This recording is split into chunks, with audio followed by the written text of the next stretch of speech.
Hello everyone. I hope आप सभी अच्छे होंगे। आज के वीडियो में हम अब चैप्टर वाइज अपने एनसीईआरटी के क्वेश्चन सॉल्व करने वाले हैं। सबसे पहले हम शुरुआत कर रहे हैं मोशन इन वन डायमेंशन, क्योंकि इसको हम लोग पढ़ चुके हैं। इस चैप्टर के एग्जाम्पल्स हमने क्लास में किए थे और उसके बाद जो एक्सरसाइज है वो हम लोग कंप्लीट एक्सरसाइज करेंगे। इसमें कुछ ग्राफ के क्वेश्चन जो होंगे जो कि हमारे काम के नहीं होंगे वो हम लोग ऐसे डिस्कस करके उसको ज़्यादा डिटेल में सॉल्व नहीं करेंगे, उसको हम लोग छोड़ देंगे। बाकी सारे क्वेश्चन जो भी न्यूमेरिकल हैं और इम्पोर्टेंट है वो सारे हम लोग कवर करेंगे। तो अगर आपके पास एनसीईआरटी बुक नहीं है, ये 2019-20 वाली बुक है। इसके अकॉर्डिंग्स मैं क्वेश्चन नंबर बोलूँगा। और आप अगर बुक नहीं रखें तो बुक आप पहले डाउनलोड कर लें और एक बार अपने पास रखें, जिससे आपको क्वेश्चन समझ में आए। वैसे मैं क्वेश्चन बोल भी दूंगा और मेन जो डेटा वगैरह होगा वो यहाँ पे लिख दूंगा। तो सबसे पहले हम लोग शुरू करते हैं अपने फर्स्ट क्वेश्चन के साथ। हमारा क्वेश्चन नंबर 3.1। इस क्वेश्चन में in which of the following examples of motion can the body be considered approximately a point object. मतलब कौन से यहाँ पे चार स्टेटमेंट दिए हुए हैं, हमें बताना है कि किस वाले स्टेटमेंट में बॉडी जो है वो पॉइंट मास की तरह कंसीडर किया जा सकता है। तो देखिए, पॉइंट मास किसी बॉडी को हम काइनेमेटिक्स में कब ले सकते हैं, जब बॉडी का जो डायमेंशन हो ना वो उसके द्वारा ट्रेवल किए गए पाथ लेंथ या डिस्टेंस जो इससे भी आप कंपेयर करें उसके कंपैरिजन में बहुत ही छोटा हो। ये एक पॉइंट हुआ। और दूसरा पॉइंट हुआ कि बॉडी जो है हमारा, उस बॉडी का मोशन जो हो रहा हो यूनिफॉर्मली हो रहा हो, मतलब उसके सारे पॉइंट जो भी हैं उस ऑब्जेक्ट के ऊपर वो सारे एक ही डायरेक्शन में एक साथ मूव कर रहे हो।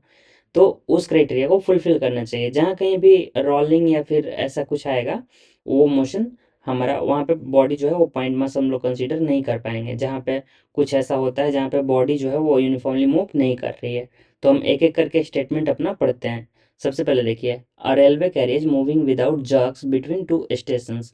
मतलब एक रेलवे का वो कैरियज है, मतलब एक मान लीजिए जो बोगी होता है, एक कंपार्टमेंट पूरा वो चल रहा है। कोई झटका नहीं लग रहा है, मतलब कोई इम्पल्सिव फोर्स या बोलिए तो फ्रिक्शन वगैरह उसको नहीं अपोज कर रहा है, ऐसा बता रहा है।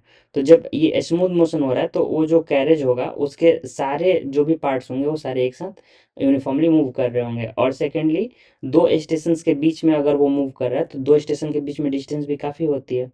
तो उस क्राइटेरिया को भी फुलफिल करता है कि हमारा जो इसका डायमेंशन होना चाहिए वो कॉम्परेटिवली पाथ से काफ़ी कम होना चाहिए। तो उस हिसाब से ये तो हमारा पॉइंट ऑब्जेक्ट हो जाएगा। नेक्स्ट है, a monkey sitting on the top of a man cycling smoothly on a circular track. मतलब एक मैन है, वो सर्कुलर ट्रैक पर साइकिल चला रहा है और मंकी उसके ऊपर बैठा हुआ है। तो ऐसे केस में देखिए, मंकी तो आराम से बैठा हुआ है, उसका कोई भी कहीं मूवमेंट नहीं हो रहा है, उसके बॉडी के सारे पार्ट्स एक डायरेक्शन में आराम से मूव कर रहे हैं। तो ऐसे में इस मोशन के एनालिसिस के लिए हम लोग मंकी को पॉइंट मास ले सकते हैं। नेक्स्ट हमारे spinning cricket ball that turn sharply on hitting the ground. देखिए यहाँ पे ग्राउंड को हिट किया और शार्पली टर्न हुआ, मतलब कुछ रोटेशन मोशन आया। तो इस वजह से वो जो बॉल होगा उसके अपर पॉइंट की कुछ और वेलोसिटी होगी, लोअर पॉइंट की कुछ और होगी, तो उसको हम लोग कंसीडर नहीं कर सकते हैं। तो हम लोग आंसर लिखते चलते हैं। हम लोग का एक आया था ट्रू, बी भी हमारा ट्रू, सी हमारा फॉल्स, और डी है a tumbling beaker that has slipped off the edge of a table. तो देखिए, बीकर और टेबल में बहुत ज़्यादा तो डायमेंशन के केस में भी नहीं आ पाएगा, डायमेंशन बहुत ज़्यादा मार्जिनली बड़ा नहीं है। और साथ ही बीकर जो टम्बल मतलब वो भी रोल कर रहा है, और रोलिंग मोशन आया मतलब बीकर के अपर पॉइंट का वेलोसिटी एक पॉइंट ऑफ टाइम पे कुछ और होगा और लोअर पॉइंट का कुछ और होगा, मतलब यूनिफॉर्मली उनकी वेलोसिटी भी नहीं होगी हर एक पॉइंट की। इस वजह से इसको भी हम लोग पॉइंट मास नहीं कंसिडर कर सकते हैं। तो हमारा ये भी फॉल्स हो जाएगा। नेक्स्ट हमारा एक है क्वेश्चन 3.2। तो देखिए, इस क्वेश्चन को डिस्कस करते हैं। The position time graphs of two childrens A and B returning home from their school और to their homes P and Q respectively are shown. देखिए, जैसे कि यहाँ पे एक ग्राफ के हेल्प से शो किया हुआ है। इस एक्सिस पे उन्होंने टाइम को दिखाया है, इस पे डिस्टेंस को दिखाया है एक्स। यहाँ पे दो घर हैं, एक पी एक क्यू। अब यहाँ पे इन्होंने दो बच्चों को लिया, जैसे कि एक बच्चा है ए, उसका घर है पी, तो ऐसे गया है। दूसरा बच्चा कुछ ऐसे गया है, यहाँ से पहले कुछ दूर गया, फिर उसके बाद ये इसको ऐसे ओवरटेक करके ये अपने घर पे पहुंच गया। तो ऐसा कुछ ग्राफ दिया हुआ है। अब इस ग्राफ को देख के हमें कुछ पॉइंट्स बताने हैं। तो चलिए एक एक करके पढ़ते हैं। पहला, यहाँ बताना है कि कौन सा स्कूल के नज़दीक रहता है। तो आपका स्कूल यहाँ पे है ओ। इन बच्चों का, दो बच्चे हैं, इनका नाम भी दिया हुआ है। एक का नाम है ए, एक का बी। तो हमारा ये वाला ए है और ये वाला बी है। तो दो बच्चे हैं, स्कूल से अपने घर जा रहे हैं। तो सबसे पहला क्वेश्चन है कि स्कूल से नज़दीक किसका घर है। तो देखिए, जब डिस्टेंस का पूछ रहा है तो हम बस डिस्टेंस एक्सिस पे हमें देखना है। ये रहा स्कूल, और स्कूल से कौन सा नज़दीक है, पी पहले आ रहा है, यानी कि पी ज़्यादा नज़दीक है। तो पी किसका घर है, पी है जो घर वो ए का है। तो इसलिए A lives closer to the school than B. ये हमारा पहला वाला जो स्टेटमेंट है, इसका आंसर हो जाएगा। पहले सबसे पहले हम ए में फिल करेंगे ए और फिर बी। तो यहाँ पे लिख लेते हैं ए में ए कॉमा बी। अब सेकंड पार्ट में आते हैं, starts from school earlier than B. देखना है कौन स्कूल से पहले निकला है। तो देखिए ए जो है हमारा पहले निकल चुका है, बी यहाँ पे देखिए कुछ देर तक रुका हुआ है, और बी यहाँ पे किसी आगे के टाइम पे यहाँ से निकला है घर के लिए। तो यानी कि जो बी है वो बाद में निकला है। तो यहाँ पे क्या पूछ रहा है हमारा, हाँ अर्ली कौन स्टार्ट किया, तो अर्ली तो ए गया है। तो इसका आंसर भी A comma B. Next part C, faster कौन चल रहा है। तो देखिए क्यू, इसका बी का घर दूर है क्यू पे, लेकिन फिर भी ये पहले पहुंच गया है। यहाँ पे आप देख सकते हैं बी यहाँ पे लेट से शुरू किया, लेकिन पहुंचने का टाइम जो बी का है वो ए से पहले है, मतलब बी ज़्यादा तेज चला है। तो यहाँ पे जब तेज पूछ रहा है तो यहाँ पे हमारा आंसर हो जाएगा बी जो है वो ए से तेज चलता है। नेक्स्ट पार्ट डी की बात कर लेते हैं। A and B reach home at the same different time. तो यहाँ पे हमारा हो जाएगा डिफरेंट टाइम, क्योंकि आप देख ही रहे हैं दोनों का स्पीड अलग अलग है और दोनों का पहुंचने का टाइम भी अलग अलग है। तो हमारा डी का आंसर हो गया डिफरेंट। नेक्स्ट हमारा पार्ट ई है। पार्ट ई में देखिए ए और बी ओवरटेक्स, हाँ ओवरटेक कौन कर रहा है। तो देखिए बी यहाँ बाद में शुरू किया है, लेकिन एक पॉइंट पे जाकर बी जो है वो इसको ए को ओवरटेक कर गया है। यहाँ पे देखिए बी यहाँ पे लेट से चलना शुरू किया, लेकिन थोड़ा दूर आगे जाके इस पॉइंट पे, इस टाइम पे ये ओवरटेक कर गया ए को, मतलब ये आगे निकल गया, डिस्टेंस इसका ज़्यादा तेजी से बढ़ने लगा। तो इसलिए इसका आंसर बी हो जाएगा, बी कॉमा ए, बी ओवरटेक्स ए। तो ये हमारा आंसर हो जाएगा। नेक्स्ट हम क्वेश्चन देखते हैं, क्वेश्चन नंबर 3.3। 3.3 क्वेश्चन में क्या बोला है, a woman start from her home at 9 a.m., walks with a speed of 5 kilometers per hour on a straight road up to her office 2.5 kilometers away. Stays at the office up to 5 p.m. and returns home by an auto with a speed of 25 kilometers per hour. Choose suitable scale and plot the xt graph of her motion. तो simple से है, आप motion का इसका graph draw करना है। इसका सारा डेटा दिया हुआ है, ग्राफ आप इजीली ड्रॉ कर सकते हो। तो इस क्वेश्चन को हम लोग छोड़ देते हैं। और वैसे भी ये क्वेश्चन ऐसे ग्राफ ड्रॉ करने के लिए तो आएगा नहीं, तो वैसे भी नेसेसरी नहीं है। नेक्स्ट अच्छा क्वेश्चन है। इस क्वेश्चन में थोड़ा सा क्लास में ट्रिक है, 3.4। तो देखिए ये क्वेश्चन बोल रहा है, a drunkard walking in a narrow lane takes 5 step forward and 3 steps backward. मतलब एक शराबी है, वो 5 स्टेप आगे जाता है, फिर 3 स्टेप लड़खड़ा के पीछे चला जाता है। तो ऐसे टोटली करके वो चलता है, और एक स्टेप चलने में उसको 1 सेकंड लगता है। मतलब हर एक स्टेप 1 मीटर लंबा है, और उसको 1 सेकंड लगता है हर एक स्टेप में। तो बताना है कि 13 मीटर अवे एक गड्ढा है, मतलब जैसे कुछ वो एक पॉइंट से चलना शुरू किया, 13 मीटर आगे एक गड्ढा है, उस गड्ढा में वो कितने सेकंड के बाद गिर जाएगा जाकर, यही बताना है हमें। तो इस क्वेश्चन में देखिए इसको अप्रोच कैसे करेंगे। यहाँ पे हमारा हर एक स्टेप का लेंथ दिया हुआ है, तो हम लोग डायरेक्टली इसको ऐसे समझ ले रहे हैं कि वो हर एक बार में 5 मीटर आगे जा रहा है, 5 मीटर आगे और 3 मीटर पीछे। तो इसको डायग्राम से हमारा समझना ज़्यादा इजी हो जाएगा, क्योंकि देखिए ये 5 मीटर आगे गया, अगर 5 मीटर आगे गया तो फिर उसके जस्ट बाद ये 3 मीटर पीछे आ जा रहा है, 3 मीटर। फिर अब उसके बाद ये 3 मीटर वाला पॉइंट यहाँ पे है, यानी इधर का डिस्टेंस हमारा 2 मीटर हो जाएगा। फिर वापस से यहाँ से 5 मीटर जाएगा, फिर वापस से ये इधर मुड़ के 3 मीटर आ जाएगा। तो फिर यहाँ पे इस बार 2 मीटर, इस बार 2 मीटर, ऐसे ऐसे करके वो चलेगा। तो देखिए क्या होगा, हमारा एक बार जब चल रहा है 2 मीटर चलने में उसको टोटल लग जा रहा है 5 + 3, मतलब 5 सेकंड उसको लग रहा है आगे जाने में, फिर 3 सेकंड पीछे आने में। तो इफेक्टिवली वो कितना 8 सेकंड ले रहा है, और स्टेप्स कितना चल रहा है 5 - 3, यानी कि 2 मीटर्स। तो 2 मीटर चल रहा है 8 सेकंड में। तो ऐसे करके वो अगले 8 सेकंड में फिर से 2 मीटर चलेगा, यानी कि 8 सेकेंड इंटू 2, 2 बार चलने के लिए। फिर उसके अगले 8 सेकेंड में अगर देखेंगे तो फिर से 2 मीटर चलेगा। तो 2 + 2 + 2 + 2, 4 बार 2 2 मीटर करके ये ऐसे चलेगा। तो यानी टाइम हो गया 8 × 4 = 32 सेकेंड। और ये कहाँ पे पहुँचेगा? 8 मीटर्स पे।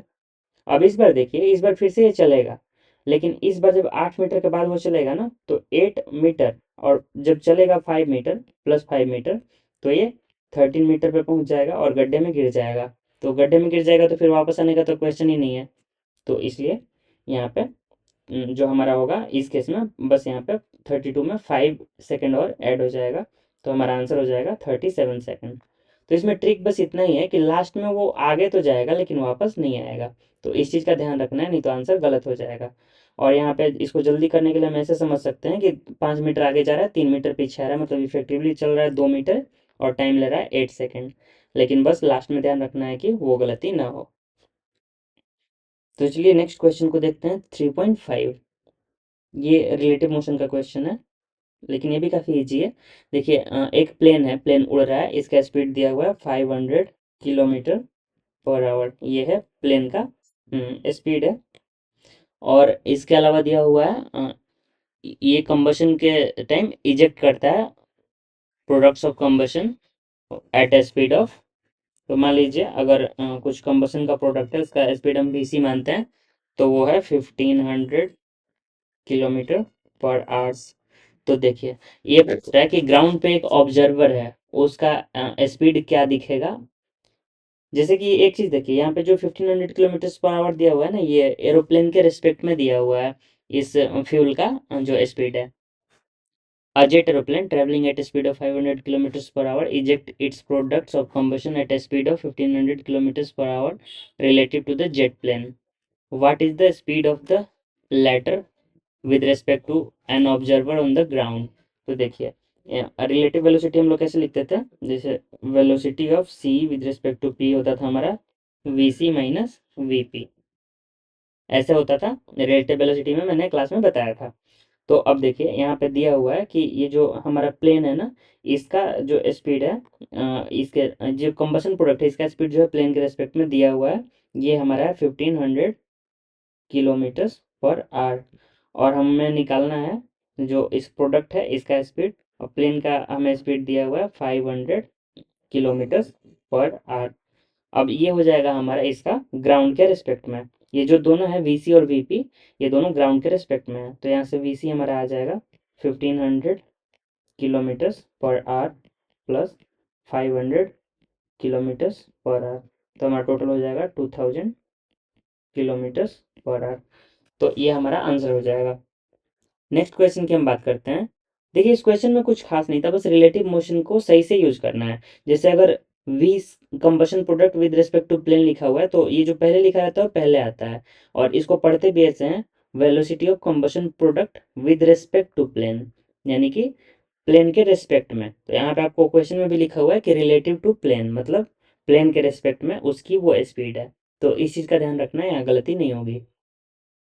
नेक्स्ट बात करते हैं क्वेश्चन नंबर 3.6। ये तो इजी क्वेश्चन है, बस फॉर्मूला बेस्ड है। जैसे कार की स्पीड दी हुई है, कार है ट्रेवल कर रही है, इसकी इनिशियल स्पीड है 126 km/h, brought to stop within distance of 200 metre. जैसे कार चल रही है, उसको उसका इनिशियल स्पीड है 126 km/h, इसको रोक दिया गया है, और रोकने में जो डिस्टेंस ट्रेवल की है वो 200 मीटर्स, यानी कि इसका स्टॉपिंग डिस्टेंस है। अब हमें निकालना है what is the retardation of the car and how long does it take for the car to stop. मतलब हमें निकालना है इसका जो एक्सेलरेशन होगा, यानी रिटार्डेशन, निगेटिव एक्सेलरेशन, और साथ ही कितना टाइम लगा इसको रुकने में। तो देखिए इसका इनिशियल स्पीड दिया हुआ है, इसको हम लोग मीटर पर सेकंड में कन्वर्ट कर लेते हैं, ईजी पड़ेगा। तो मीटर पर सेकंड में कन्वर्ट करने के लिए क्या करते हैं, इसको मल्टीप्लाई करते हैं 5/18 से, तो हमारा आ जाएगा 35 मीटर पर सेकंड। तो इस कार की इनिशियल स्पीड दी हुई है 126 km/h, जिसको हमने कन्वर्ट किया पहले मीटर पर सेकंड में, और कैसे किया, 5/18 से मल्टीप्लाई करके। तो हमारा 18 से 7 टाइम्स में जाता है ये, और 7 × 5 हमारा हो जाएगा 35 मीटर पर सेकंड। तो हमारा आ गया 35 मीटर पर सेकेंड इसकी इनिशियल स्पीड, और फाइनल स्पीड इसकी हो जाएगी 0, क्योंकि ये फाइनली तो रुक जाएगा जाकर। और साथ ही और क्या डेटा हमारा दिया हुआ है, 200 मीटर ये डिस्टेंस ट्रेवल की है, यानी कि s इक्वल्स टू 200 मीटर। अब हमें निकालना है सबसे पहले एक्सेलरेशन। तो देखिए डिस्टेंस है, फाइनल वेलोसिटी है, इनिशियल वेलोसिटी है, यहाँ पे कौन सा इक्वेशन आएगा, थर्ड इक्वेशन ऑफ मोशन। तो हमारा क्या होता है, v square equals to u square plus 2as। तो इस इक्वेशन में जब हम सारी वेलोसिटी सारी वैल्यूज पुट करेंगे, तो यहाँ से a हमारा अलग भी कर सकते हैं, a equals to v square minus u square upon 2s। तो देखिए हम सारी वैल्यूज डालते हैं, 0 स्क्वायर माइनस 35 का square divide by 2 into S हमारा है 200 मीटर, यानी 35 का स्क्वायर निगेटिव बाई 400। ये हमारा एक्सेलरेशन आ जाएगा। इसको सॉल्व करना होगा, लग तो रहा थोड़ी सी कैलकुलेशन डिफिकल्ट होगी, तो ये आप बाद में कर सकते हो, कोई दिक्कत नहीं है। निगेटिव एक्सेलरेशन आ गया। अब सेकंड केस में पूछ रहा हमसे टाइम क्या होगा, तो यहाँ पे आप डायरेक्टली लगा सकते हो, T equals to V minus U upon A. एक बार एक्सेलरेशन आप कैलकुलेट कर लोगे, वी आपको मालूम है 0, यू मालूम है आपको 35, और ए हमारी क्या है -35 का स्क्वायर, ये 400 जो नीचे डिवाइड में था हमने ऊपर भेज दिया। तो वैसे इजी हो गया कॉम्परेटिवली, क्योंकि एक 35 कट जाएगा, तो ये हमारा आ जाएगा 400 डिवाइड बाई 35 सेकेंड। इतना टाइम लगेगा इसको रुकने में। नेक्स्ट हमारा क्वेश्चन है 3.7। देखते हैं इस क्वेश्चन में क्या पूछा है। Two trains A and B of length 400 metre each are moving on two parallel tracks with the uniform speed of 72 kilometre per hour in the same direction with A ahead of B. The driver of B decides to overtake A and accelerates by 1 meter per second square. After 50 seconds, the guard of B just brushes past the driver of A. What was the original distance between them? तो देखिए यहाँ पे बोल रहा है कि दो train है ए और बी, दोनों की लेंथ है जो 400 मीटर है, ये पैरेलल ट्रैक पर चल रही हैं, और दोनों की जो स्पीड है वो यूनिफॉर्म है 72 किलोमीटर पर आवर और सेम डायरेक्शन में है। ए जो है वो आगे है, जो ड्राइवर है बी का वो ए को ओवरटेक करने का डिसाइड करता है और एक्सेलरेट करता है 1 मीटर पर सेकेंड स्क्वायर से। ओके, 50 सेकेंड लगते हैं, गार्ड जो है बी का वो ए के ड्राइवर को भी पास कर जाता है। तो हमें बताना है उनके बीच का डिस्टेंस क्या था। तो बेसिकली यहाँ पे हमें निकालना है कि डिस्टेंस क्या ट्रैवल किया उस टाइम में 50 सेकेंड में। तो देखिए यहाँ पे दी हुई है इनिशियल स्पीड जो है u equals to 72 kilometres per hour. ये हो जाएगी 72 इंटू 5/18, हाँ 5/18, ये हो जाएगी 4 इंटू 5, 20 मीटर पर सेकेंड। साथ ही हमारा टाइम दिया हुआ है टी इक्वल्स टू 50 सेकेंड, और एक्सेलरेशन दिया हुआ है 1 मीटर पर सेकेंड स्क्वायर। तो यहाँ से हमारा s equals to u t plus half a t square. Easy है, बस वैल्यूज पुट करनी है, 20 into 50 plus half into 1 into 50 का स्क्वायर। तो यहाँ से आ जाएगा 10,000 प्लस 50 इंटू 50 2500 बाई 2 1250 2.5 किलोमीटर्स। अब देखिए यहाँ पे 2500 मीटर्स, इसको हम लोग लिख लेते हैं क्योंकि अभी एक चीज़ बाकी है। अब देखिए क्या होगा, जैसे कि एक ट्रेन है ऐसे, और दूसरी एक और ट्रेन है, मान लीजिए वो भी ऐसे एक ट्रेन है। तो अब ये ट्रेन, इसका जो गार्ड है सबसे पीछे, इसमें क्या होगा, गार्ड होगा, इसमें सबसे आगे यहाँ पे ड्राइवर होगा, ड्राइवर और एक गार्ड। तो ये ओवरटेक कब कहलाएगा, जब यहाँ पे जो गार्ड बैठा हुआ है, ये गार्ड, ये इस ड्राइवर के पास से इससे पास कर जाए, यानी कि इस पूरे प्रोसेस में जो हम देखेंगे तो एक ये जो दोनों ट्रेन का लेंथ है पूरे लेंथ को भी कवर करना पड़ा होगा, और साथ ही जो बीच का डिस्टेंस कुछ यहाँ रहा होगा, ये बीच का जो डिस्टेंस है ये भी कवर करना पड़ा होगा। तो ये हमें पूछ रहा है कि ओरिजिनल डिस्टेंस क्या था, तो ओरिजिनल डिस्टेंस तो बस ये बीच वाला आएगा ना, लेकिन हम लोग जो यहाँ पे ये कंसीडर किए हैं 2500 जो हमारा आ रहा है, ये पूरे ट्रेन के लेंथ के साथ है। तो अब ये वाला डिस्टेंस, बीच का डिस्टेंस कैलकुलेट करने के लिए हमें इसमें से दोनों ट्रेन का लेंथ माइनस करना पड़ेगा। तो एक्चुअल में जो डिस्टेंस होगा d equals to 2500 minus 2 into 400। I think आपको ये समझ में आ रहा होगा। जैसे कि इस ट्रेन का जो यहाँ पे गार्ड है इस ड्राइवर को क्रॉस करेगा, उस टाइम पे दोनों ट्रेन बोला जाएगा कि ये वाली पीछे वाली ट्रेन जो है हमारी, ये ओवरटेक कर दी इस वाले ट्रेन को। तो इसके लिए इसको इसके बीच का डिस्टेंस और साथ ही इन दोनों ट्रेन के इक्वल का लेंथ भी कवर करना होगा, तब जाके ये ओवरटेक कहलाएगा। तो ये हमसे बस डिस्टेंस पूछ रहा है, दोनों के बीच का ओरिजिनल डिस्टेंस। तो इसके लिए दोनों का जो लेंथ है वो तो माइनस हमें करना पड़ेगा, तो हमारा फाइनल आंसर आएगा। चलिए देखते हैं नेक्स्ट क्वेश्चन हमारा है 3.8। On a two lane road, car A is traveling with a speed of 36 kilometers per hour. Two cars B and C approaches car A in opposite direction with a speed of 54 kilometers per hour each. At a certain instant, when the distance AB is equal to AC, both being 1 kilometer, B decides to overtake A before C does. What minimum acceleration of car B is required to avoid an accident? ये भी easy सा question है, थोड़ा सा यहाँ पे ध्यान रखना पड़ेगा क्योंकि ये रिलेटिव मोशन है। तो देखिए, सबसे पहले क्या होता है, एक कार है हमारी ए, कार ए मान लीजिए यहाँ पे है, ये ट्रेवल कर रही है आगे की तरफ, इसका स्पीड दिया हुआ है 36 किलोमीटर्स पर आवर। ओके, इसको आप कन्वर्ट करोगे तो आपका आ जाएगा 10 मीटर पर सेकेंड। नेक्स्ट हमारा एक और कार है बी और सी। तो एक साइड मान लीजिए इधर पीछे में बी है,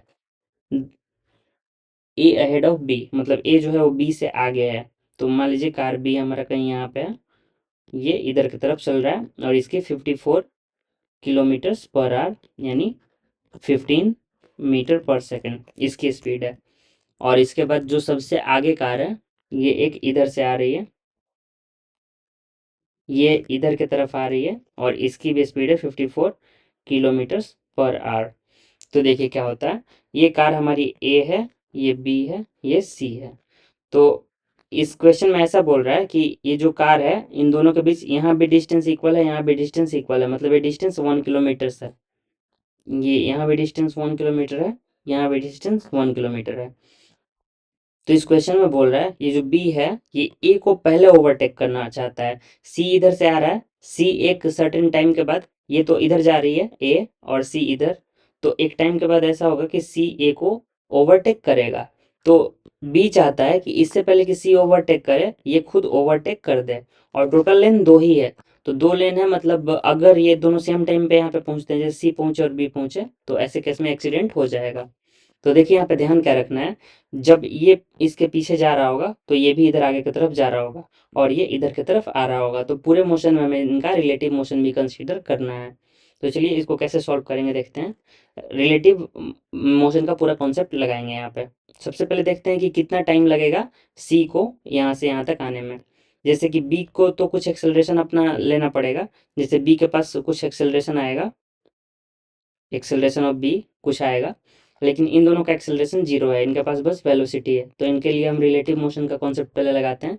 दोनों के बीच का डिस्टेंस जो है relative distance s A B, ये है 1 किलोमीटर, 1 किलोमीटर। इसको हम लोग मीटर में कर देते हैं 1000 मीटर। अब देखिए, अगर हम रिलेटिव स्पीड की बात करें तो दोनों एक दूसरे को अप्रोच कर रहे हैं, और जब भी अप्रोचिंग टेंडेंसी होती है ना, तो अगर आपको डायरेक्शन का कुछ भी समझ में नहीं आ रहा तो आप दोनों के वेलोसिटी को ऐड कर दो, क्योंकि दोनों एक दूसरे की तरफ आने के लिए एक दूसरे को कॉम्प्लीमेंट कर रहे हैं। इसीलिए अप्रोचिंग नेचर जब भी होगा तब आप वेलोसिटीज को डायरेक्टली ऐड कर सकते हो। तो जो हमारा वी रिलेटिव होगा, वी ए बी, वो अभी हम डायरेक्शन का ये नहीं कर रहे हैं, प्लस होगा माइनस होगा जो भी होगा देखेंगे। तो वो हमारा हो जाएगा 10 प्लस 15 मीटर पर सेकंड। यहाँ इसकी भी स्पीड दी हुई है 54 किलोमीटर पर आवर, और ये भी आपको पता है 15 मीटर पर सेकंड के इक्वल आएगी। ये कैसे निकाला, तो 5/18 से मल्टीप्लाई करके। तो देखिए ये हमारा आ गया 25 मीटर पर सेकंड। अब हमें टाइम निकालना है, कितने टाइम के बाद ये दोनों ओवरटेक करेंगे। टी इक्वल्स टू 1000/25, यानी distance divide by velocity, relative distance by relative velocity. तो टाइम हमारा आ गया 40 सेकेंड। तो अब क्या करना है, ये जो 40 सेकेंड हमारा टाइम आया, इस टाइम के पहले अगर बी यहाँ पे पहुंच जाएगा, इस टाइम से पहले बी जाके ओवरटेक कर ले ए को, तभी ये पॉसिबल है। तो अब देखिए यहाँ भी इस मोशन के लिए हम लोग अब रिलेटिव वेलोसिटी का फिर से कॉन्सेप्ट लगाते हैं। सो यहाँ पे मैंने सी लिख दिया है, यहाँ पे आप एक चीज चेंज कर लीजिए। यहाँ जो ये सारी बात हम कर रहे हैं वो ए और सी के लिए बात हो रही है, ए सी। यहाँ बी की बात नहीं हो रही है। अब बी की बात अब हम कर रहे हैं। तो देखिए बी के केस में क्या होगा, s A B, relative distance यहाँ भी आपका 1 किलोमीटर यानी 1000 मीटर ही होगा।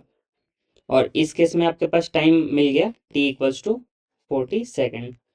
अब यहाँ पे और हमें क्या मालूम है, एक एक्सेलरेशन कुछ आएगा जिसको हमने ए बी बोल दिया है, और इनिशियल जो स्पीड है हमारी u इक्वल्स टू वो इसकी 15 है, तो हम रिलेटिव डायरेक्ट ले लेते हैं।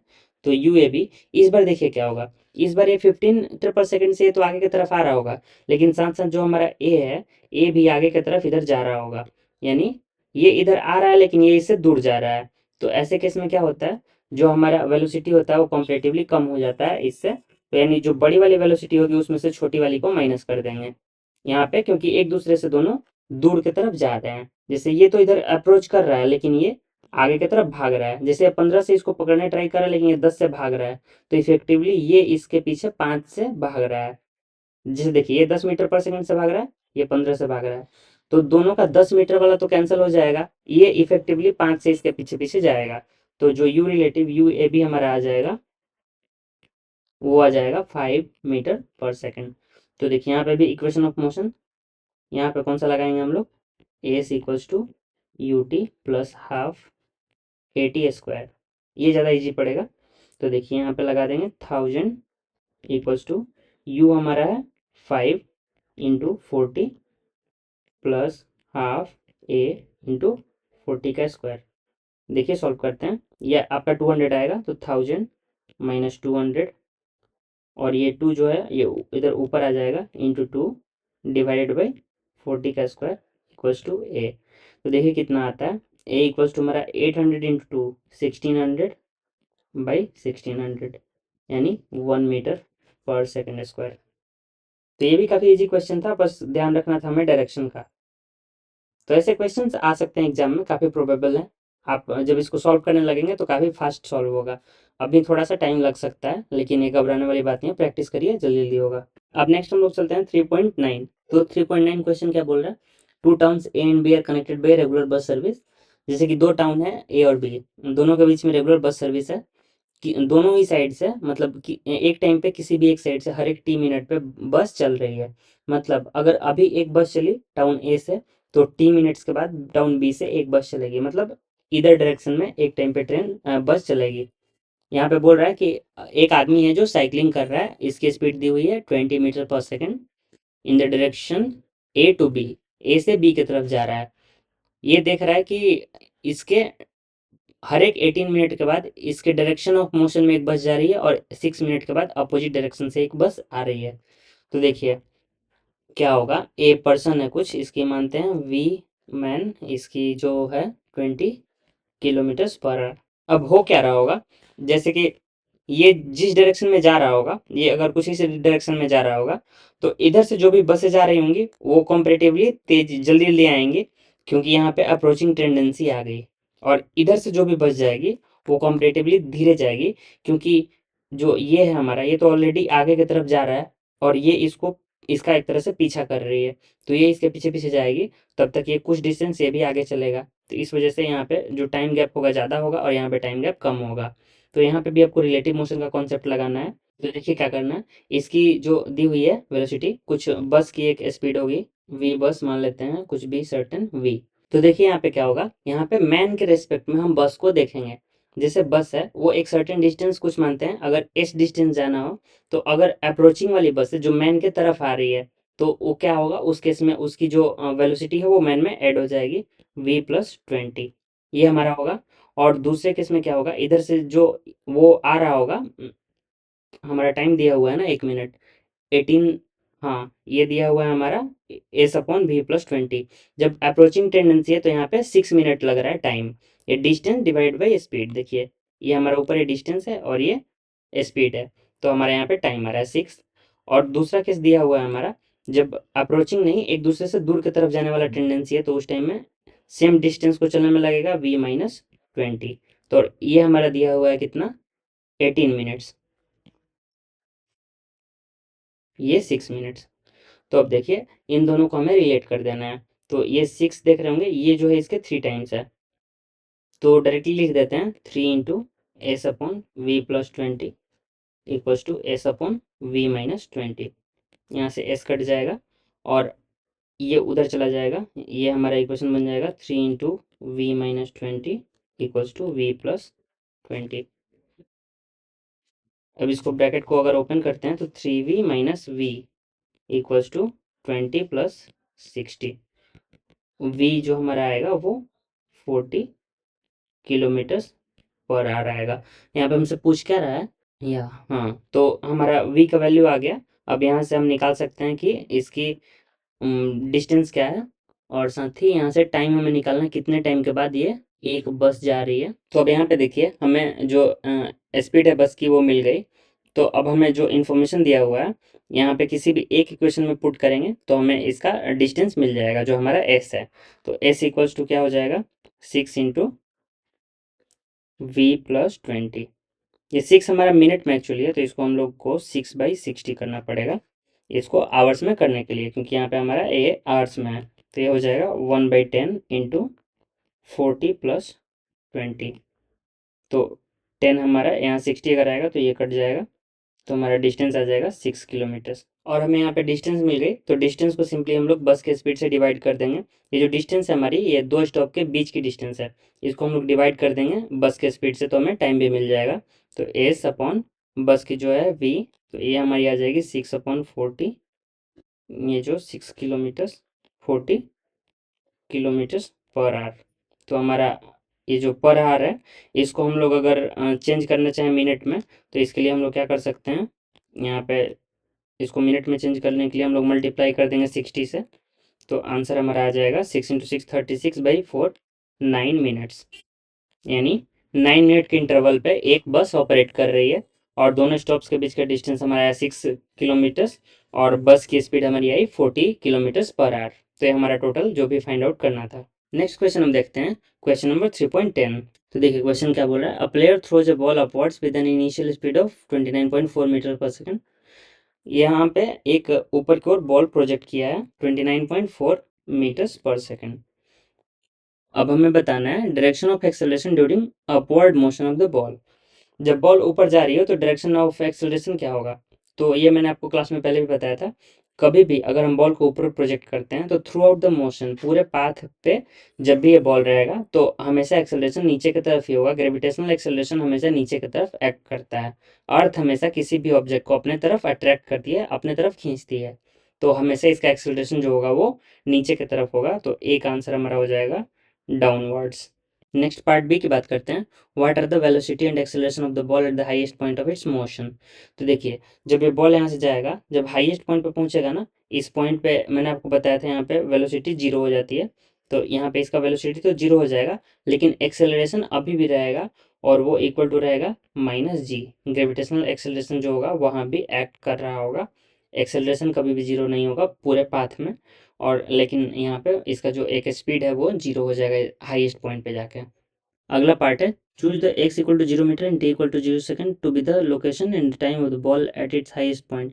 Vertically downward direction to be positive direction of the x axis and give the signs of position, velocity and acceleration of the ball during its upward and downward motion. यहाँ पे पूछ क्या रहा है, the signs of position, velocity and acceleration of the ball during its upward and downward motion. तो यहाँ पे हमसे बोल रहा है जब बॉल यहाँ नीचे से गया, यहाँ से और जाते जाते यहाँ पे ऊपर पहुंचा, तो इसको बोल रहा है लोग t = 0, और इसकी इनिशियल पोजीशन यानी कि ओरिजिन इसको एक तरह से मानने बोल रहा है, जहाँ से इसका कहना है यहीं से इसने अपना मोशन स्टार्ट किया है। अब हमें बताना है कि जो साइंस होंगे, जैसे कि जाने में इसका कुछ पोजीशन, वेलोसिटी, एक्सेलरेशन रहा होगा ऊपर की तरफ, उस टाइम बताना है कौन सा निगेटिव होगा कौन सा पॉजिटिव होगा।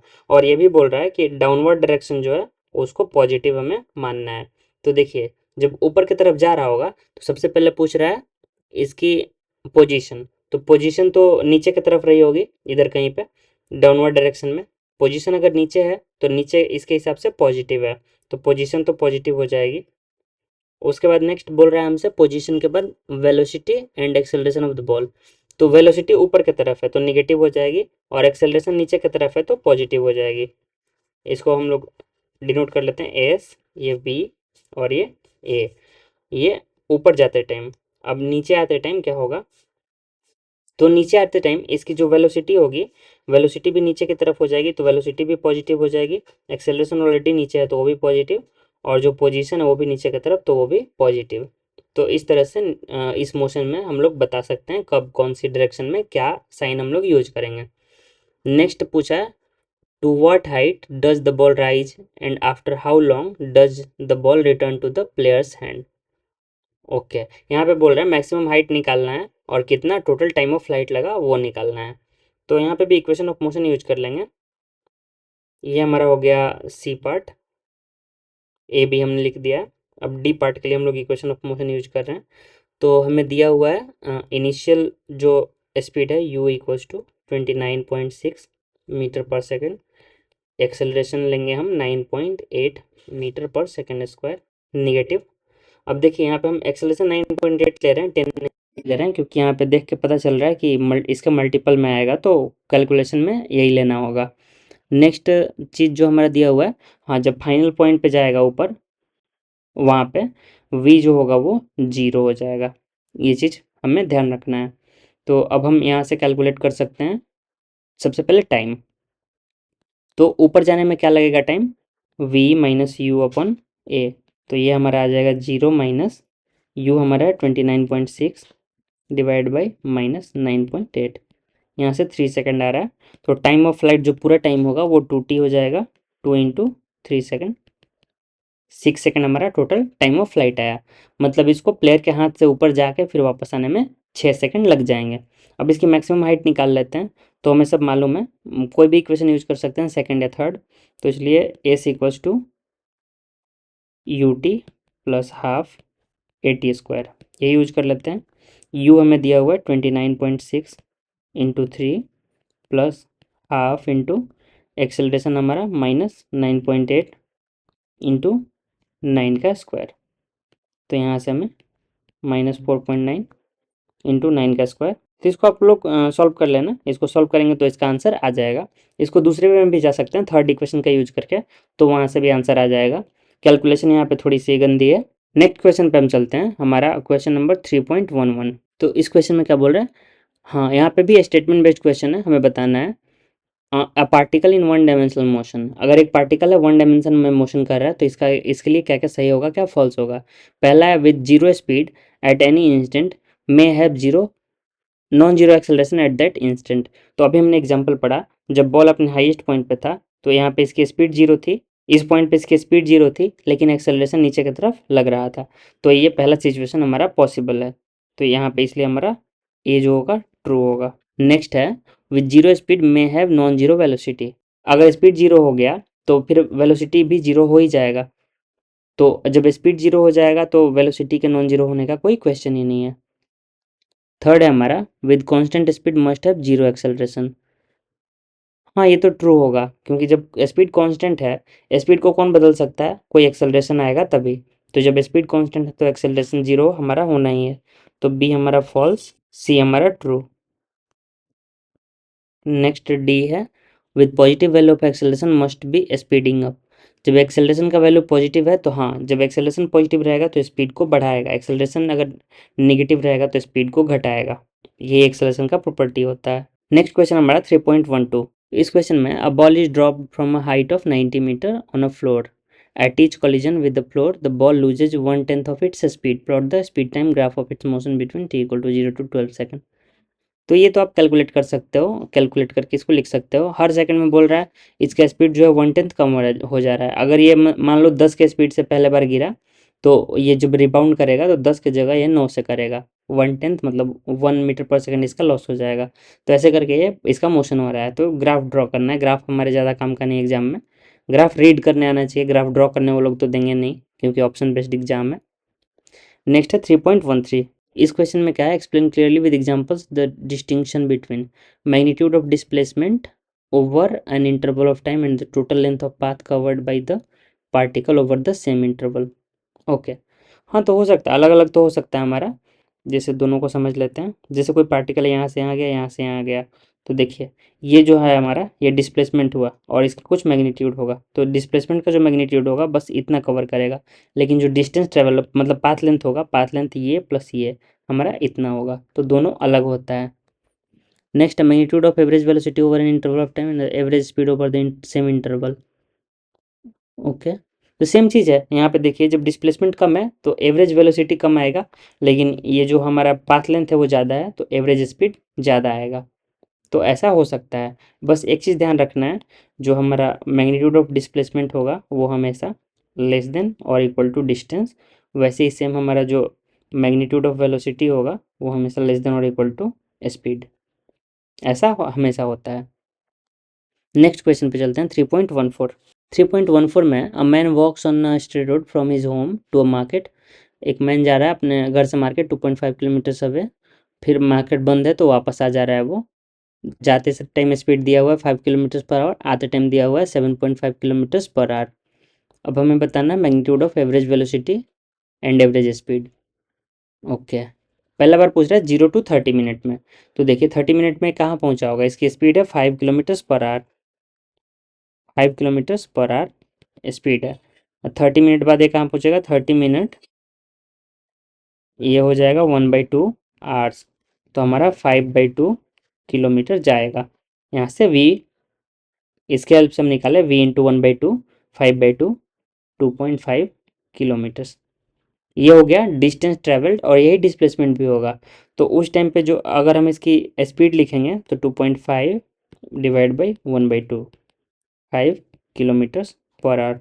अगर इसकी हम वेलोसिटी लिखेंगे तो वो भी सेम आएगी, 2.5 बाई 1/2, 5 किलोमीटर्स पर आवर। तो पहले पार्ट में हमारा दोनों का ही आंसर सेम आ रहा है। नेक्स्ट पूछ रहा है 0 to 50 मिनट्स, तो 50 मिनट बाद देखेंगे ये कहाँ पे था। तो पहले 30 मिनट बाद तो ये मार्केट पहुँच गया है, 2.5 किलोमीटर चला है मतलब ये मार्केट पहुँच चुका होगा। उसके बाद स्पीड इसने बढ़ा ली है, 7.5 कर ली है, तो 20 मिनट कितना होता है, T2 equal to 20 minute 1/3 hours होता है, और इसकी स्पीड है 7.5 V2 रिटर्निंग में। तो देखिए अब क्या होगा, इसकी जो डिस्टेंस होगा अगले 20 मिनट में वो हो जाएगा V2 इंटू T2, और ये आ जाएगा 1/3 इंटू 7.5, फिर से 2.5 किलोमीटर्स, मतलब वापस से अपने घर पहुंच चुका है। तो अब देखिए क्या होगा, टोटल जो डिस्टेंस ट्रेवल्ड होगा वो तो हमारा हो जाएगा 2.5 प्लस 2.5, ये हो जाएगा हमारा एज टोटल, और टाइम हमारा हो जाएगा T equals to T1 plus T2 यानी 50 मिनट। अब क्या होगा, अगर एवरेज स्पीड की बात करें तो एवरेज स्पीड तो टोटल डिस्टेंस हो गई हमारी as total 5, total time 50/60 hours, यानी कि ये हमारा हो जाएगा 6 किलोमीटर्स पर आवर। ये हो जाएगा एवरेज स्पीड, ये हमारा हो जाएगा 0 बाई जो भी टाइम होगा। 0 क्यों होगा, क्योंकि वो घर से चला मार्केट, मार्केट से वापस घर आ गया, यानी कि उसका टोटल डिस्प्लेसमेंट ही 0 हो गया। डिस्प्लेसमेंट 0 मतलब वेलोसिटी एवरेज 0, तो इसलिए ये वाला आ जाएगा। नेक्स्ट 0 to 40 मिनट में पूछा है, सेम वे में आप कर सकते हो। आप पहले निकालोगे कि वो 40 मीटर पे कब पहुंच रहा है, 40 मिनट पे वो कहाँ पहुंच रहा है, उस पोजीशन पे जो भी उसकी टोटल डिस्टेंस ट्रेवल्ड आएगी वो, और डिस्प्लेसमेंट क्या आएगी इनिशियल पॉइंट से, मतलब उसके घर से जितना दूर अभी वो होगा वही उसकी डिस्प्लेसमेंट हो जाएगी।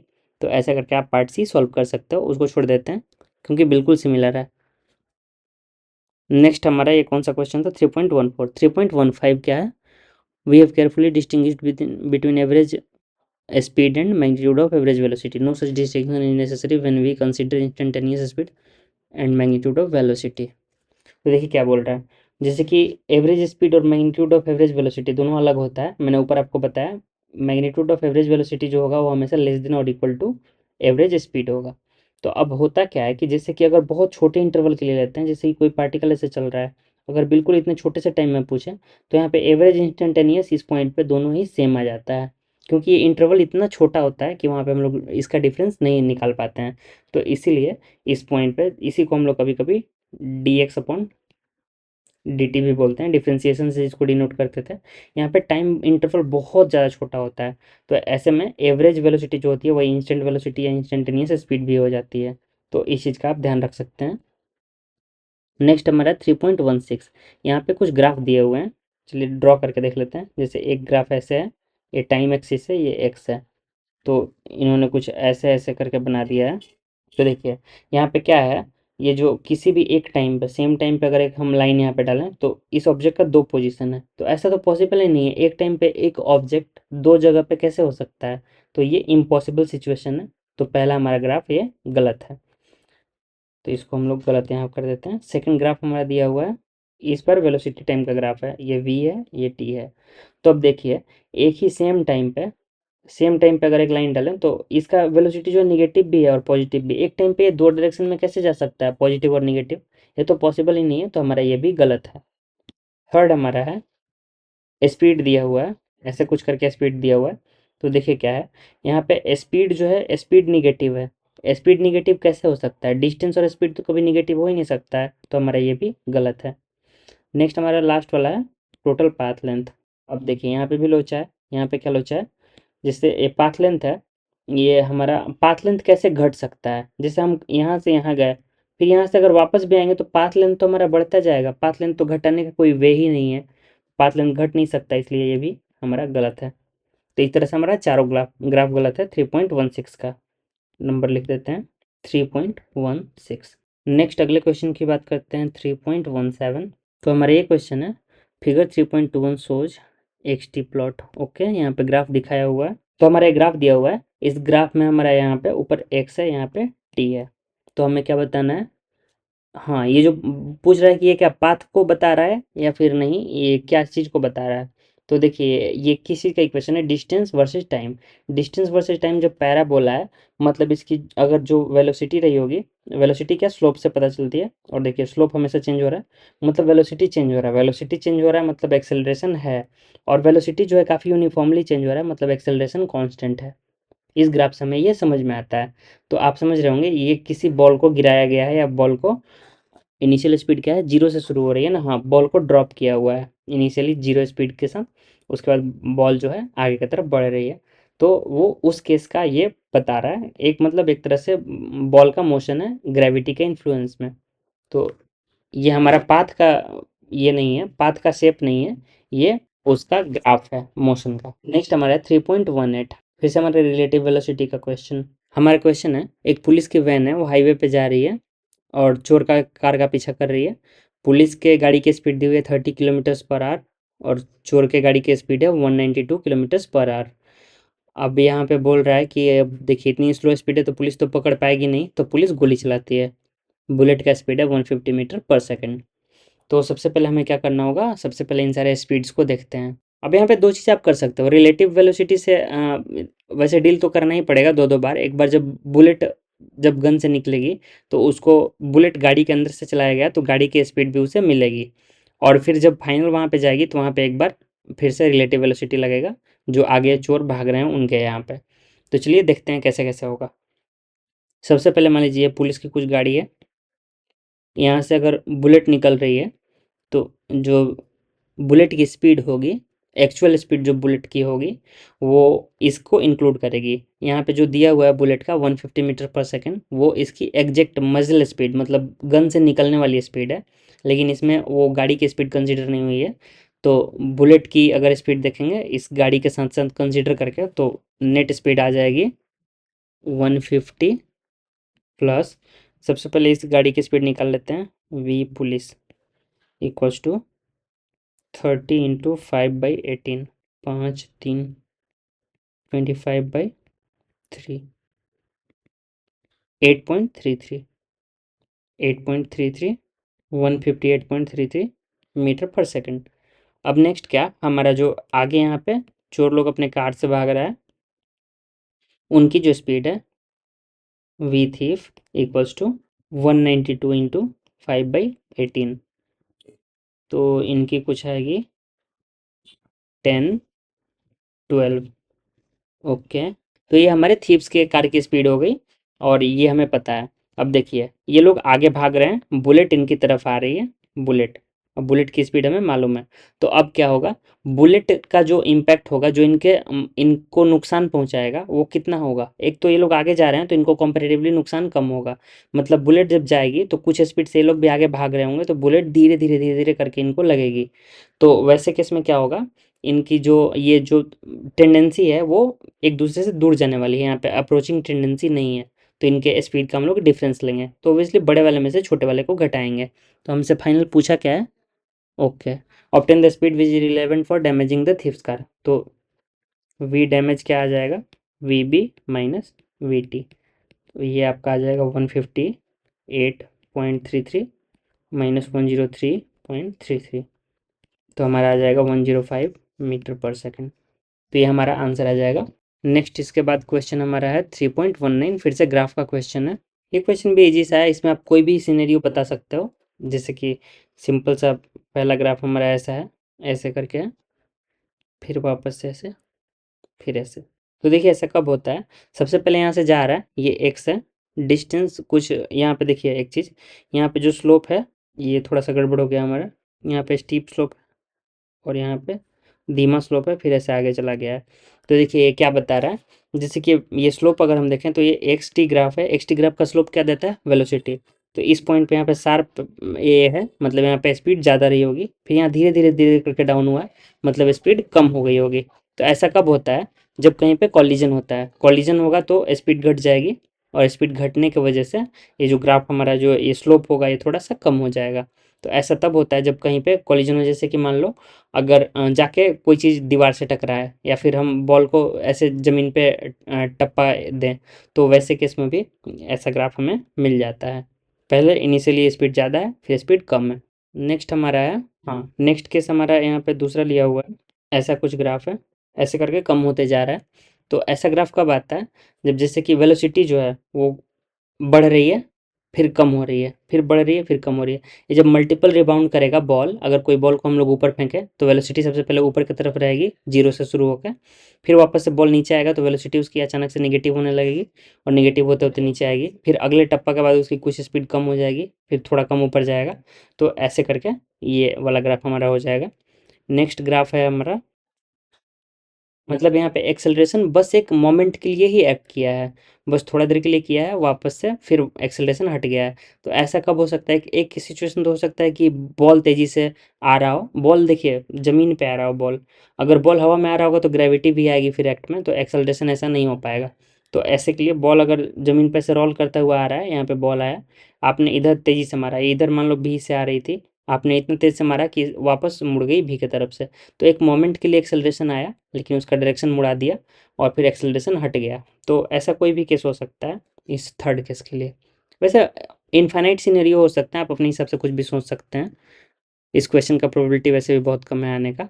नेक्स्ट क्वेश्चन हमारा थोड़ा सा स्लोप वाला है, जैसे कि एक दिया हुआ है 3.20, इसमें ऐसे ग्राफ दिया हुआ है, एक्सटी ग्राफ है। तो एक ही बार में मैं आपको बता देता हूँ, इसका आंसर छोड़ते हैं। देखिए जैसे क्या होता है, एक्सटी ग्राफ का जो स्लोप होता है ना, जैसे यहाँ पे देखिए, यहाँ पे इस पॉइंट पे स्लोप जीरो है, स्लोप जीरो है मतलब वेलोसिटी यहाँ पे जीरो होगी। ओके, अब देखिए यहाँ पे इस पॉइंट पे यहाँ स्लोप पॉजिटिव है, यहाँ पे जीरो हो रहा है, पॉजिटिव से जीरो मतलब कम हो रहा था, फिर कम होते होते यहाँ पे निगेटिव हो गया है स्लोप, ऐसे निगेटिव, पॉजिटिव से जीरो हुआ फिर निगेटिव हुआ। तो इस पूरे प्रोसेस में ये जो हमारा वेलोसिटी कम कब होता है, जब एक्सेलरेशन निगेटिव होता है, acceleration less than zero. Same way में अब यहाँ से देखिए, यहाँ पे स्लोप निगेटिव है, निगेटिव से धीरे धीरे जीरो हो रही है, निगेटिव से जीरो हो रही है मतलब बढ़ रही है, बढ़ते बढ़ते यहाँ पे फिर पॉजिटिव हो गई है। तो इस एरिया में एक्सेलरेशन ग्रेटर देन जीरो, यहाँ पे भी वेलोसिटी इक्वल्स टू जीरो। अब वेलोसिटी अगर इस पॉइंट पे बात करें, यहाँ पे वेलोसिटी पॉजिटिव है, वी ग्रेटर देन जीरो। इस पॉइंट पे बात करें तो यहाँ पे वी लेस देन जीरो। तो सारा स्लोप का खेल है, स्लोप से आप इजीली समझ सकते हैं। और जहाँ जहाँ ये इंटरसेक्टिंग पॉइंट है, यहाँ पे डिस्प्लेसमेंट भी जीरो है। तो यही है हमारा 3.20। नेक्स्ट क्वेश्चन भी हमारा स्लोप वाला ही है, यहाँ पे बताना है। तो जहाँ पे मतलब स्लोप जहाँ ज़्यादा स्टीप होगा, जितना मतलब साफ बड़ा होगा स्लोप, वहाँ पे वो एक्स टी ग्राफ अगर है तो वहाँ पे वेलोसिटी उतनी ज़्यादा तेज़ी से बढ़ी होगी, अगर वी टी ग्राफ है तो एक्सेलरेशन उतनी ज़्यादा रही होगी। तो इस क्वेश्चन में हमसे क्या पूछा है, हाँ एवरेज स्पीड ग्रेटेस्ट और लीस्ट कहाँ पे है। तो ग्रेटेस्ट वहाँ पे होगी जहाँ पे स्लोप सबसे ज़्यादा होगा, सबसे ज़्यादा स्लोप आएगा, वहाँ पे सबसे ज़्यादा तेज़ बढ़ी होगी तो वहाँ पे सबसे ज़्यादा आ जाएगी। और जहाँ पे सबसे कम होगा वहाँ पे सबसे कम स्लोप बढ़ा होगा, या फिर स्लोप नहीं बढ़ा होगा तो वहाँ पे जीरो हो जाएगा। नेक्स्ट इस 3.22 को हम लोग कर लेते हैं। इसमें क्या है, जैसे ग्राफ दिया हुआ है, तो यहाँ पे इन्होंने इसको ए नाम दिया है, इसको बी, इसको सी, इसको डी। तो देखिए ए बी सी डी इन चारों पॉइंट पे वी टी ग्राफ है। तो सबसे पहले देखिए यहाँ भी स्लोप जीरो, यहाँ भी स्लोप जीरो, यहाँ भी स्लोप जीरो, यहाँ भी स्लोप जीरो। तो स्लोप जीरो मतलब एक्सेलरेशन चारों पॉइंट पे ही जीरो हो जाएगा, एक्सेलरेशन जीरो सारे पॉइंट पे। उसके बाद बोल रहा है कि ये जो कुछ बनाया हुआ है बीच में स्ट्रक्चर्स, एक हमारा यहाँ पे है, एक हमारा यहाँ पे है, और एक हमारा यहाँ पे है। तो इसमें हमें बताना है choose the positive direction as the constant direction of motion, give the signs of v and a in the three intervals, what are the acceleration। Okay, तो देखिए क्या होगा यहाँ पे हमारा जो इसका स्लोप है एक्सेलरेशन यहाँ पे पॉजिटिव होगा, ए ग्रेटर देन जीरो, यहाँ पे ए लेस देन जीरो, और वी तो हमारा सारा यहाँ भी पॉजिटिव है, और यहाँ पे ए इक्वल्स टू जीरो। ये 3 पॉइंट पे हमारा ये एनालिसिस होगा। इसके बाद हमारे थोड़े अच्छे क्वेश्चंस हैं, ये थोड़े से टाइम भी इनमें लगेगा समझने में। तो हमारा है 3.23, a three wheeler start from rest, accelerate uniformly, or do you expect plot to be during accelerated motion। Okay, सबसे पहले 10 सेकंड तक ये एक्सेलरेट करता है, तो इसका इक्वेशन कुछ ऐसे होगा, 10 सेकंड तक जब तक ये एक्सेलरेट करेगा यूनिफॉर्म एक्सेलरेशन है मतलब, तो ऐसे कुछ ग्राफ आएगा। 10 सेकंड बाद यहाँ पे ग्राफ हमें कौन सा ड्रॉ करना है, distance covered by the vehicle during the n second. ये है डिस्टेंस और ये है टाइम सेकंड्स में। तो यहाँ पे कुछ ऐसा ग्राफ आएगा। उसके बाद जो स्पीड है वो कांस्टेंट हो जाती है, 10 सेकंड्स के बाद यूनिफॉर्म वेलोसिटी से मूव कर रहा है, मतलब यहाँ पे इसके बाद से फिर कुछ ऐसा स्ट्रेट लाइन ग्राफ आ जाएगा। तो यही इसका कुछ ग्राफ आएगा। Next question number 3.24, a boy standing on a stationary lift open from above. एक लिफ्ट है जो ऊपर से खुला हुआ है, उसमें बॉय जो है बॉल को फेंकता है, और मैक्सिमम स्पीड जो फेंक सकता है वो है 49 मीटर्स पर सेकेंड। अब बॉल को ऊपर जाकर वापस उसके पास आने में कितना टाइम लगेगा, u इक्वल्स टू 49 मीटर पर सेकेंड। एक्सेलरेशन कितनी होती है g, ये हमारी हो जाती है 9.8 मीटर पर सेकेंड स्क्वायर नीचे की तरफ। अब ये टाइम पूछ रहा है, तो वही t इक्वल्स टू, जब ऊपर हाईएस्ट पॉइंट पे पहुंचेगा तो v जीरो हो जाएगी, 0 माइनस 49 बाई माइनस 9.8, यहाँ हमारा 5 सेकेंड आएगा। तो टाइम ऑफ फ्लाइट हमारा 2 × 5, 10 सेकेंड हमारा आ जाएगा टाइम ऑफ फ्लाइट। अब सेकंड केस में क्या बोल रहा है, लिफ्ट ऊपर की तरफ यूनिफॉर्म स्पीड से मूव करती है। ओके, यूनिफॉर्म स्पीड से मूव कर रही है तो कुछ नहीं होगा, जाने में अगर वो 49 से जा रहा है तो 49 प्लस 5 उस 49 प्लस 5 उसको मिल जाएगा, और आते टाइम भी वापस से उसको थोड़ा सा ऊपर कैच करेगा। तो ये जो 5 का इफेक्ट है ओब्वियसली वो काउंट नहीं होगा, वो नेग्लिजिबल ही रहेगा, मतलब वो यहाँ पे कंसीडर ही नहीं होगा, क्योंकि यहाँ पे यूनिफॉर्म वेलोसिटी से अगर कुछ एक्सेलरेशन होता तब आंसर चेंज हो जाता। लेकिन अगर कांस्टेंट वेलोसिटी, जैसे क्या होता है, फ्रेम दो टाइप का होता है, इनर्शियल नॉन इनर्शियल। इनर्शियल क्या होता है, जिसका एक्सेलरेशन जीरो होता है, तो इनर्शियल फ्रेम में हमेशा इक्वेशन ऑफ मोशन काम करता है। नॉन इनर्शियल फ्रेम में हमें एक्सेलरेशन से डील करना पड़ता है। तो यहाँ पे जो फ्रेम है वो फ्रेम कांस्टेंट वेलोसिटी से मूव कर रहा है, तो ऐसे केस में हमें कोई भी फोर्स वगैरह का झमेला नहीं है। तो आंसर जो सेकंड केस में होगा वो फिर से t इक्वल्स टू 10 सेकेंड ही आएगा, ये ए और ये बी दोनों ही केस में। नेक्स्ट क्वेश्चन हम देखते हैं, ये अच्छा क्वेश्चन है। A child runs to and fro with speed of 9 kilometres per hour, mother father located 50 metres apart on a moving belt, the belt moves with the speed of 4 kilometres per hour. Okay, जैसे moving belt है, इस belt पे यहाँ पे father यहाँ पे mother, 50 metre दोनों के बीच का डिस्टेंस है, और बच्चा जो है चाइल्ड वो टू एंड फ्रो दोनों डायरेक्शन में मोशन कर रहा है 9 किलोमीटर्स पर आवर के स्पीड से।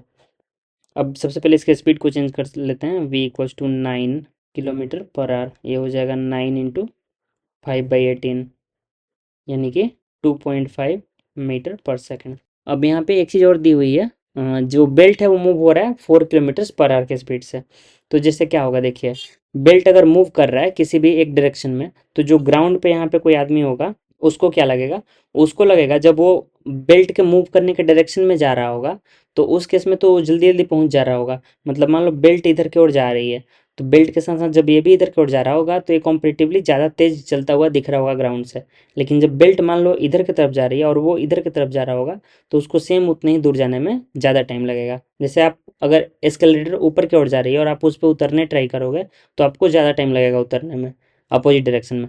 लेकिन अगर एक्सेलेटर ऊपर जा रही है आप भी उसके साथ साथ ऊपर चलने लगो तो आप और जल्दी पहुंच जाओगे। तो ऐसा होता है। तो इस केस में हमें बताना है सबसे पहले speed of the child running in direction of motion. जब मोशन के डायरेक्शन में जाएगा तो ऑब्वियसली ज़्यादा तेज चलेगा। तो रिलेटिव वेलोसिटी अगर आप फील नहीं करते हो ना, आप प्रैक्टिकली नहीं देखते हो तो आपको बहुत मुश्किल लगेगा। बार बार डायरेक्शन का दिक्कत होगा, प्लस माइनस का दिक्कत होगा। एक बार आप समझने लगोगे जब अप्रोचिंग टेंडेंसी मतलब दोनों का वेलोसिटी ऐड होगा, जब रिसीडिंग टेंडेंसी मतलब दूर जाने का टेंडेंसी तो वो डिफरेंस दोनों का लेंगे। तो यहाँ पे देखिए जब कन्वेयर बेल्ट भी आगे की तरफ जा रही होगी, जो बेल्ट है वो, और बच्चा भी आगे की तरफ जा रहा होगा, मतलब दोनों ही, बेल्ट भी उसको और आगे ले जाना चाहती है, बच्चा भी आगे जाना चाहता है। तो ऐसे केस में दोनों एक दूसरे का हेल्प कर रहे हैं। तो ऐसे केस में वो लोग और जल्दी पहुंच जाएंगे। तो उस केस में क्या होगी, जो ग्राउंड पे आदमी है वो ऑब्जर्व करेगा 9 + 4 = 13 km/h। सेकंड है हमारा, हाँ, जब अपोजिट चलेगा। तो जब अपोजिट चलेगा तो बेल्ट तो उसको आगे ले जाना चाहती है लेकिन वो उसके अपोज करके उसको पीछे की तरफ जाना चाहता है। यानी कि वो दोनों एक दूसरे के अपोजिट साइड में जा रहे हैं। तो ऐसे केस में क्या हो जाएगा, 9 - 4 = 5 km/h। पार्ट सी में हमसे पूछा है इसके मम्मी पापा दोनों बेल्ट पे ही खड़े हैं तो उस बीच में जाने में इसको क्या टाइम लगेगा। तो वो तो 50 मीटर डिस्टेंस दिया हुआ है, वहाँ पे जो बेल्ट का मोशन है वो तो काउंट ही नहीं होगा क्योंकि बेल्ट के साथ साथ उसके मम्मी पापा भी तो मूव कर रहे हैं। तो वहाँ पे जो हमारा टाइम होगा वो हो जाएगा S/V, यानी 50/2.5, 20 सेकेंड। ये आंसर हो जाएगा। अब एक और पूछ रहा है विच of the answer alter if motion is viewed from the one of the parents. जैसे अगर पेरेंट्स देखेंगे तो कौन सा आंसर चेंज होगा। जैसे पेरेंट्स देखेंगे तो क्या होगा, ये जो दोनों हमारी स्पीड आई है, पेरेंट भी बेल्ट पे हैं तो बेल्ट का मोशन उनके लिए ऑब्जर्वेबल नहीं होगा। वो बेल्ट के साथ साथ मूव कर रहे हैं तो बेल्ट उनको रेस्ट में लगेगी। उनको बस लगेगा कि बच्चा 9 km/h से मूव कर रहा है। तो 9 km/h ये पेरेंट्स जो ऑब्जर्व करेंगे वो वाली स्पीड होगी। दोनों में से कोई भी ऑब्जर्व करें आंसर सेम आएगा। दो क्वेश्चन और है। Two stones are thrown up simultaneously from the edge of a cliff 200 metres high. Initial speed 15 metre पर सेकेंड, 30 मीटर पर सेकेंड। ओके, यहाँ पे ग्राफ दिया हुआ है। एयर रेजिस्टेंस नेग्लेक्ट करना है। ओके, यहाँ पे एक मोशन का ग्राफ ऐसा कुछ दिया हुआ है जिसे दो स्टोन को, एक क्लिफ है, ये 200 मीटर हाई है, यहाँ से दो स्टोन ऊपर की तरफ फेंका गया है, एक 30 मीटर पर सेकेंड से, एक 15 मीटर पर सेकेंड से। अब देखिए क्या होगा, इन दोनों का रिलेटिव मोशन होगा। यहाँ पे रिलेटिव मोशन होगा तो बेसिकली होगा क्या, जैसे कि ये जो बॉल जाएंगे तो एक दूसरे के साथ जा रहे हैं तो इनिशियल जो इनका डिस्टेंस होगा, इनिशियल डिस्टेंस वो तो जीरो हो जाएगा क्योंकि एक साथ दोनों को लॉन्च किया गया है। लेकिन इनकी जो इनिशियल वेलोसिटी होगी रिलेटिव, यू रिलेटिव, वो 30 - 15, यानी 15 मीटर पर सेकेंड की आ जाएगी। तो इनिशियली ये लोग जो भी ट्रेवल करेंगे वो 15 × T के फॉर्म में आएगा। अगर रिलेटिव डिस्टेंस एस रिलेटिव लें 15 × T, ऐसा कुछ आएगा। ये एक स्ट्रेट लाइन का इक्वेशन है। तो इस ग्राफ में जो ये वाला पोर्शन है यहाँ से यहाँ तक, ये वही वाला स्ट्रेट लाइन है। इसका इक्वेशन डायरेक्टली लिख सकते हैं 15 × T। नेक्स्ट ये जो हमारा कर्व है अब क्या होगा, जैसे देखिए इसको कम स्पीड से फेंका हुआ है 15 के स्पीड से, तो ये क्या होगा, थोड़ा दूर जाएगा। ये 1.5 सेकंड, जैसे कि 10-10 करके पर सेकंड स्पीड कम होती है ग्रेविटी की वजह से, यहाँ पे 10 लेना है हमें लिखा हुआ है। तो क्या होगा 1.5 सेकंड के बाद ये वाला रुक जाएगा, जो हमारा ये नीचे वाला है ये 1.5 सेकंड के बाद स्टॉप हो जाएगा और रुक के वापस नीचे की तरफ आने लगेगा। लेकिन ये जो है ये ज़्यादा जाएगा, ये 1.5 सेकंड और ऊपर जाएगा, फिर उतना ही नीचे भी आएगा एक्स्ट्रा, यानी 3 सेकंड एक्स्ट्रा मोशन ये कर रहा है। तो जो 3 सेकंड का एक्स्ट्रा मोशन है ना, वही ये वाला है। तो क्या होगा, एक टाइम ऐसा आएगा ना जब ये वाला ग्राउंड पे पहले पहुंच जाएगा और उस टाइम में बस यही वाला जो पार्टिकल है वही चल रहा होगा। तो उसका उस टाइम उसके लिए हम लोग बस इक्वेशन ऑफ मोशन लगाएंगे। तो वो कैसे लगेगा, तो देखिए इसकी पोजीशन जो इनिशियली है वो है 200 मीटर। इसके लिए अगर हम इक्वेशन ऑफ मोशन लगाएंगे तो 200 मीटर पहले जो क्लिफ से फेंका गया उसको ऐड करेंगे, उसके बाद प्लस हमारा जो इसका क्या होगा, इनिशियल स्पीड 30 × T, उसके बाद प्लस हाफ। अब एक्सेलरेशन क्या होगा, एक्सेलरेशन नीचे की तरफ हो जाएगा -G। Into T square, minus G की जगह पे हम 10 लिख लेते हैं, -10 इंटू टी स्क्वायर। तो हमारा आंसर आ जाएगा 200 plus 30t minus 5t square. तो ये हो जाएगा हमारा कर्व पार्ट का इक्वेशन। और ये जो हमारा 15 इंटू टी, ये हमारा होगा स्ट्रेट लाइन, और ये हमारा होगा कर्व। नेक्स्ट हमारे क्वेश्चन पे आते हैं। The speed time graph of a particle moving along a fixed direction is shown in figure. Obtain the distance travelled by the particle between t equal to 0 to 10 second. ये काफ़ी easy question है। 3.28, जैसे particle है ऐसे move कर रहा है, 0 से 10 सेकंड में ऐसा कुछ ट्रायंगल आया है, इक्विलेटरल ट्रायंगल दिख रहा है। ये 10 है, ये हमारा, ये 12 है, ये 0, ये v और ये t। तो देखिए क्या होता है, वी टी ग्राफ जब भी दिया हुआ हो तो इसका जो एरिया होता है वो देता है डिस्टेंस ट्रेवल्ड। तो यहाँ पे हमसे क्या पूछ रहा है, सबसे पहले डिस्टेंस ट्रेवल्ड ही पूछ रहा है, कोई दिक्कत नहीं है, बस इसका एरिया निकाल देंगे। तो हाफ इंटू बेस हमारा हो गया 10 माइनस 0, हाइट हो गया 12 माइनस 0। तो हमारा आंसर जो आएगा s equals to 10 into 12 120/2 60 metres. ये हमारा ए पार्ट का आंसर हो जाएगा। पार्ट बी में हमसे पूछ रहा है 2 सेकेंड्स to 6 सेकेंड। तो देखिए अब यहाँ पे थोड़ा सा ट्रिकी होगा, क्या करना होगा हमें, 2 सेकेंड बाद इसका एक्सेलरेशन एक बार निकाल लेते हैं। तो देखिए एक्सेलरेशन क्या होगा, यहाँ पे फाइनल जो है A equals to final 12 minus initial यहाँ पे 0, और टाइम हमारा कितना लगा है, यहाँ जो बीच का टाइम है वो है 5 सेकेंड/5।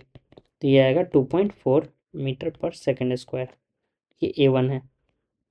और यहाँ पे कुछ A2 होगा। A2 क्या है, A2 कुछ नहीं है, बस A2 equals to minus A1 minus 2.4 metre पर सेकेंड स्क्वायर। आप कैलकुलेट करके देख सकते हो, सेम आंसर आपको आएगा, बस निगेटिव साइन के साथ आएगा। तो अब हमें मालूम है 1 सेकेंड बाद इसकी हम यहाँ पे कोऑर्डिनेट निकाल सकते हैं। जिसे देखिए 1 सेकेंड बाद ये पार्टिकल कुछ यहाँ पे होगा, और यहाँ पे इसकी स्पीड हो रही होगी 2.4। तो ये हमें कोऑर्डिनेट मिल गया, और यहाँ का 1। फिर वैसे ही 6 सेकेंड बाद यहाँ पे कहीं पे, यहाँ पे होगा 6, और यहाँ पे इसकी वेलोसिटी 12 से 2.4 कम हुई होगी, यानी कि कितनी होगी 9.6। अब आपको क्या करना है, ये जो बीच का एरिया है ना, ये एरिया बीच का, बस यही वाला पार्ट बी का आंसर है। इस एरिया को कैलकुलेट करना है। तो देखिए यहाँ पे इजी वे कैलकुलेट करने का ये है कि साइड साइड में जो दो ट्रायंगल्स हैं ना, टोटल ट्रायंगल के एरिया में से इनको माइनस कर लें। कैसे करेंगे, तो देखिए ए माइनस हाफ इंटू, यहाँ पे बेस हमारा 1 हो जाएगा, हाइट 2.4, फिर से माइनस हाफ इंटू, यहाँ पे बेस 10 माइनस 6 यानी 4, और ये हमारा हाइट हो जाएगा 9.6। तो यही हमारा आंसर हो जाएगा। और एरिया क्या है, एरिया यही वाला एस है, तो ए की जगह पर हम लोग इसको एस कर लेते हैं। ये हमारा हो जाएगा पार्ट बी में जो भी डिस्टेंस आएगा। तो ऐसे करके इसको बना सकते हैं। फिर एक आगे क्वेश्चन दिया हुआ है, इसमें मोशन ऑफ द पार्टिकल, ये पता नहीं है, कुछ क्लियर नहीं है, ऐसा कुछ क्वेश्चन, इक्वेशन कुछ थोड़ा सा अजीब सा लिखा हुआ है, समझ में नहीं आ रहा है, इसलिए इसको छोड़ देते हैं। वैसे भी मैक्सिमम जो थ्योरी बेस्ड क्वेश्चन है वो हम लोग क्लास में कवर कर चुके हैं, और एक्सरसाइज भी हमने कवर कर लिया, एग्जांपल्स भी कवर किए हुए हैं। बाकी आप एडिशनली एग्जाम्पलर वगैरह बनाओ, बाकी जो डाउट्स आता है आप हमारे ग्रुप में लिखो, और या फिर वीडियो पे कमेंट करो, फिर उसके अकॉर्डिंग हम आगे इसको बनाएंगे। तो चलिए मिलते हैं आपसे अगले वीडियो में।